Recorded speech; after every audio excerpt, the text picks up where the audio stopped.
Hello everyone, and join us in this video as we take you through an in-depth exploration of product lifecycle management, its pros and its cons. So I'm your host, Sarah May, and together with our experts, we will uncover the benefits and challenges. Our experts will be paired up in this video. So to introduce our first pair, we have Andreas and Stefan. Andreas is part of the Global Center of Excellence team in SAP's digital supply chain. And his focus is on business development in our PLM and engineering domain. He is in the PLM business for over 13 years. So with Andreas, we have Stefan together in the pair.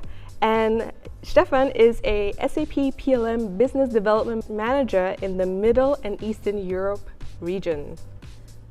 So our next pair that we have is Juergen and Ulf.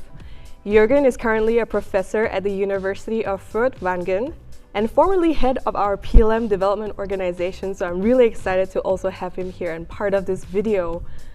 So with Juergen, we have Ulf, and Ulf is the head of our Global PLM Solution Advisory. Our last pair that we have today is Thuc and Jim. Thuc is the SAP PLM Solutions Portfolio Advisor, and he helps SAP enterprise customers to achieve end-to-end design-to-operate business processes. And Jim is part of the North American digital supply chain COEs, bringing over 30 years of experience in the PLM community and working as the PLM practice lead for that team. In this segment, we'll start by establishing a solid foundation, shedding light on the critical role of PLM in today's dynamic business landscape. Over to our experts to answer the first few questions. Thank you, Sarah. So, Stefan, the first question we have is, what is PLM and how does it relate to the supply chain? Big question. Let's take a step back and think about our design to operate process. D2O, how we call it, the end-to-end business process in digital supply chain. With D2O, we fully support the complete product lifecycle from cradle to grave. It's more than just engineering. And if we now look into the engineering in PDM, PLM topics, it's mainly related to our design phase, the management of the digital product.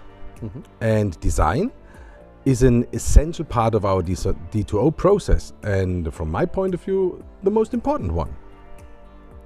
This is where the digital representation of the later physical product is born, fully described, tested, and simulated.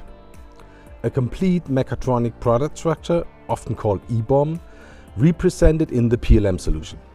More or less the PLM digital backbone. This is the source of every structure which will follow. But is this not exactly what you are talking about in your latest blog post series called From Product Development to Manufacturing? Yeah, that's a good point, Stefan, actually. So the blog post series focuses on the need of having a smooth communication and data exchange between product development and manufacturing. And the motivation is of putting business processes into the spotlight. The ingredients that you just need to be considered to finally decide for the ideal way and technique and tool to connect these stakeholders, right? And so finally, we talk about a bidirectional and flexible handshake, right? So instead of, let's call it a one-hit wonder handover. Hey Juergen, so why is PLM an important consideration for businesses in managing their products and supply chain processes?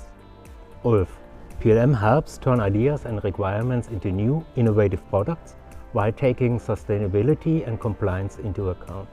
Management of product data across the life cycle is essential to optimize the overall design-to-operate process, in particular in regulated industries like pharma and life science, or complex engineer-to-order business scenarios in discrete manufacturing. So Jim, how does PLM software assist in managing and optimizing the sustainability and environmental impact of products throughout their life cycle? It's a great question, Thuc. If you think about it, since product definition is done in PLM, this is a clear place to start to address sustainability and environmental impacts. Just as cost containment or lightweighting have been done as part of NPDI processes in the past, we're going to see more and more sustainability requirements directed at the goals in the product development process.